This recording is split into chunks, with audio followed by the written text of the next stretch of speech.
Hello po mga kabanding, kaprobinsyana, welcome po sa ating YouTube channel. Mapagpalang araw po sa ating lahat. Good morning, good morning.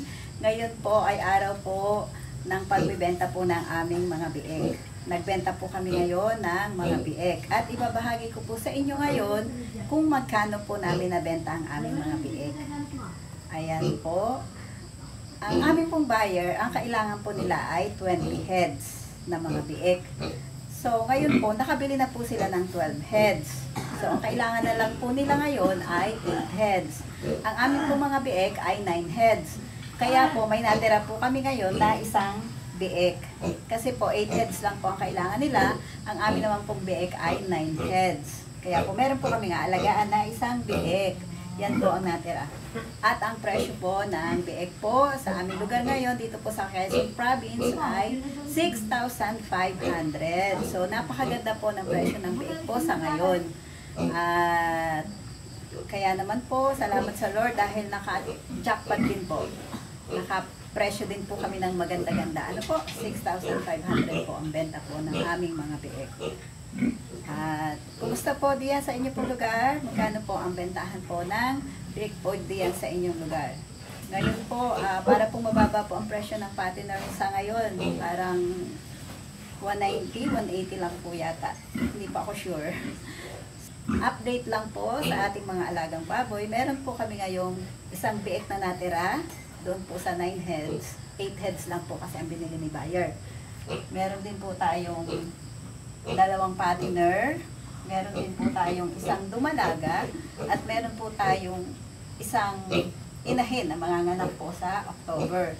At meron pa po tayo ditong isang inahin din po. Ito po yung mami nito pong ating mga ibinenta ng mga bieg. So, ayan po, tuloy-tuloy lang po tayo sa pag-aalaga ng baboy.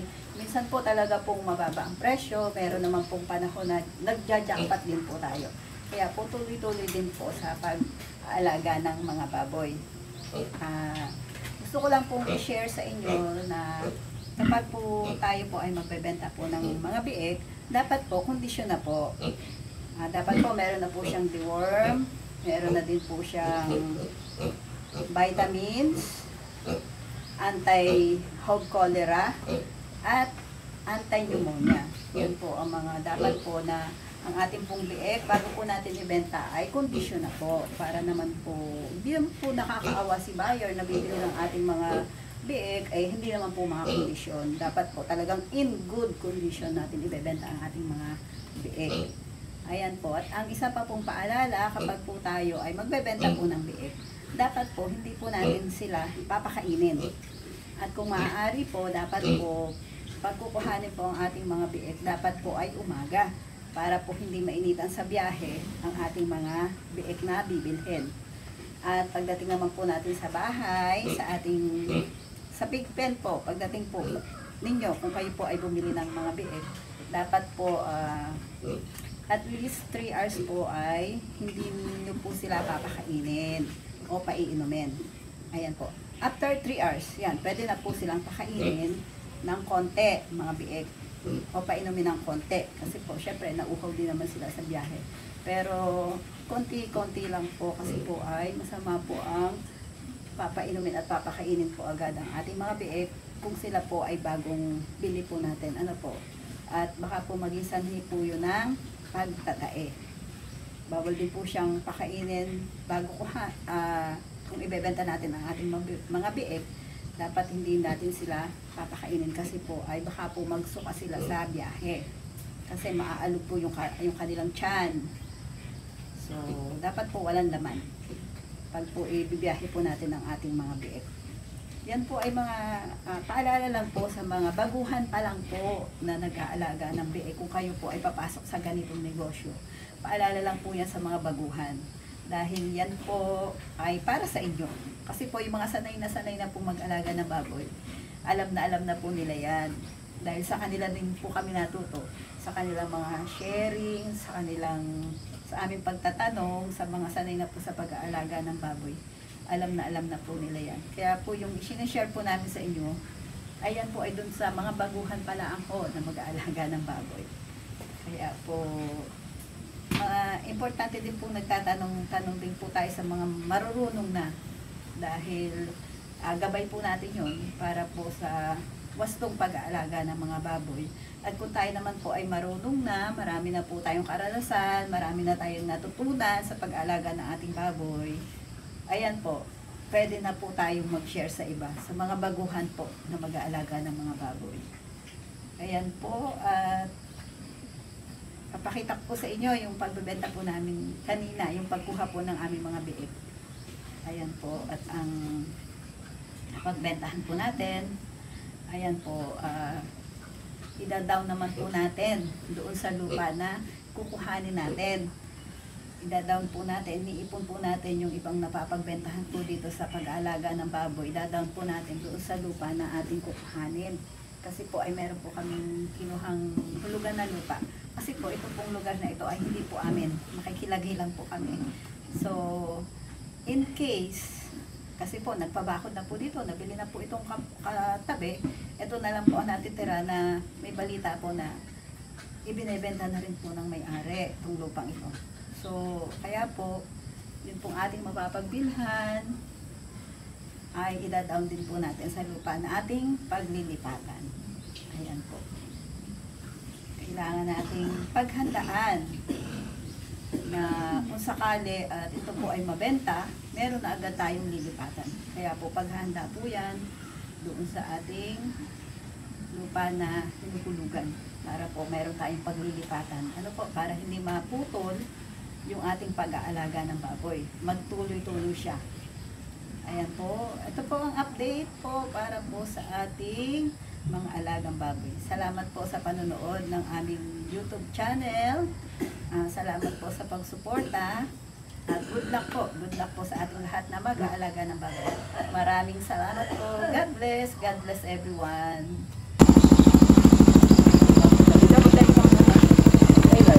Saan ako, Jonah? Ikaw baga? Hindi ako sa loob. Sila na kayo. Mga marami pala na nila kakasal. Ay, di pa kayo nakain. Ay, walang basak. Walang basak sa kanila. Yun ay buho, kaya medyo malambot doon.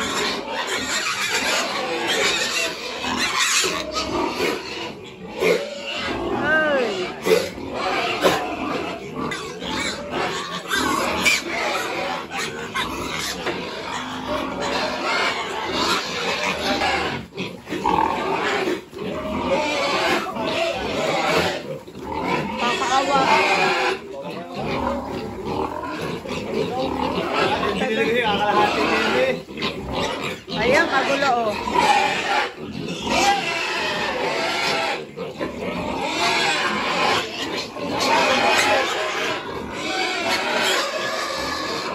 Paano yung bubuhatin? Tama ako. Saka.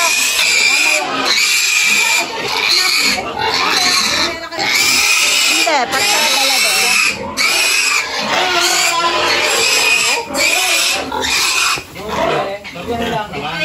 Dalawahan, oh, dalawahan, oh.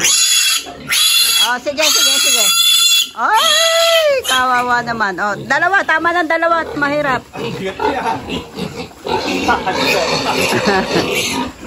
Yan, oh. Dalawang yan.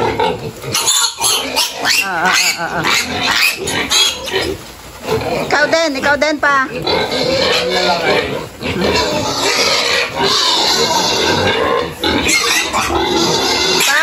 Iwanan yung maliit, iwanan kami.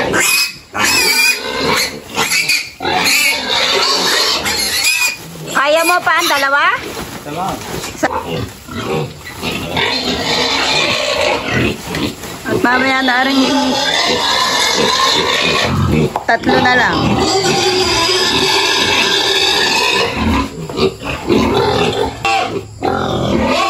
Ilan lang inyong inahin?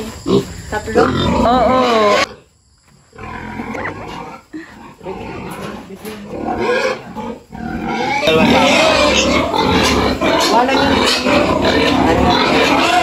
Yung maliit. na si Bulingkit.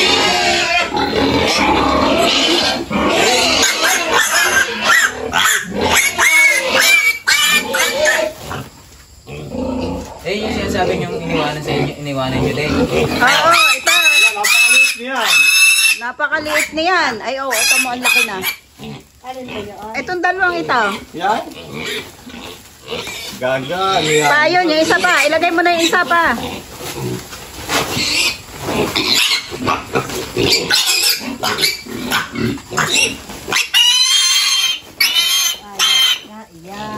Okay na.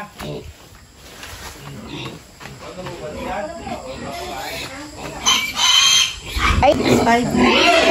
Yan na. 47 days na yun. 50 days. Dala na si Bebe. Bebe. Dala na si Bebe. Ayan, ang Bebe. Dala na ang aming mga alaga.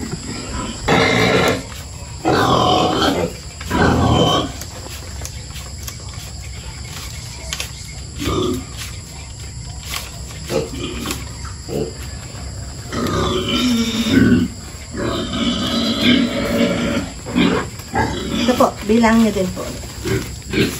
Bali 52. Ano?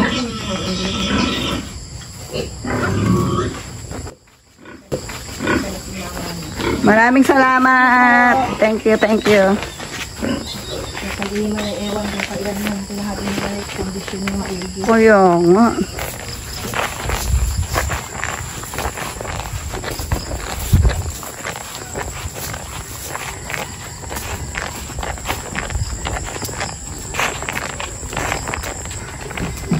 Thank you po. Okay. Bakit Hello, Bebe. Bye-bye. Later kayo? Bye-bye, Bebe. Darling. Bye-bye, Bebe. Nandiyan na inyong feeds. Lalaki kayong malusog, ha? Lalaki ng malusog. Huwag magkakasakit. Kulungan Jonah. Huwag magkakasakit, mga bebe, ha? Kakain kayo maigi, ha? Ganda lang. Ganda lang. Huwag magkakasakit. Later po kayo? Sagot nga. Ang gaganda ng pula. Saka yung puti. Pare-paras naman. May isang maliit na naiwan. Yung isa maliit. Tali. Ayos yan, ayos. Bebe, love, love, love. Love, love, love ang mga bebe na yan. Ano pinakabubong na hindi yan? Oo, kahit hindi masyadong para may hangin. Ilan para tira doon? Isa na lang. Isa na lang. Abot ito yung lahat. Ay hindi, 8 lang kailangan nila. Walo lang. Hindi abot ng 4 na buwan. Thank you po. Salamat, bye-bye. Ate, tatakal mo na rin yan. Ayan, amen, amen. Sana nga po. Klasin yan. Sana nga po. Salamat, salamat. Salamat.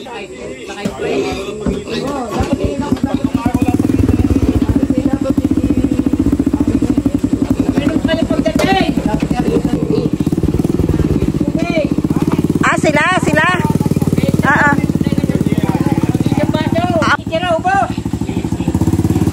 Inom daw kayo ng tubig.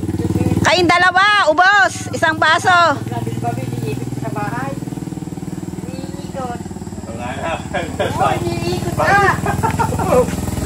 Bago na ilim ng tubig.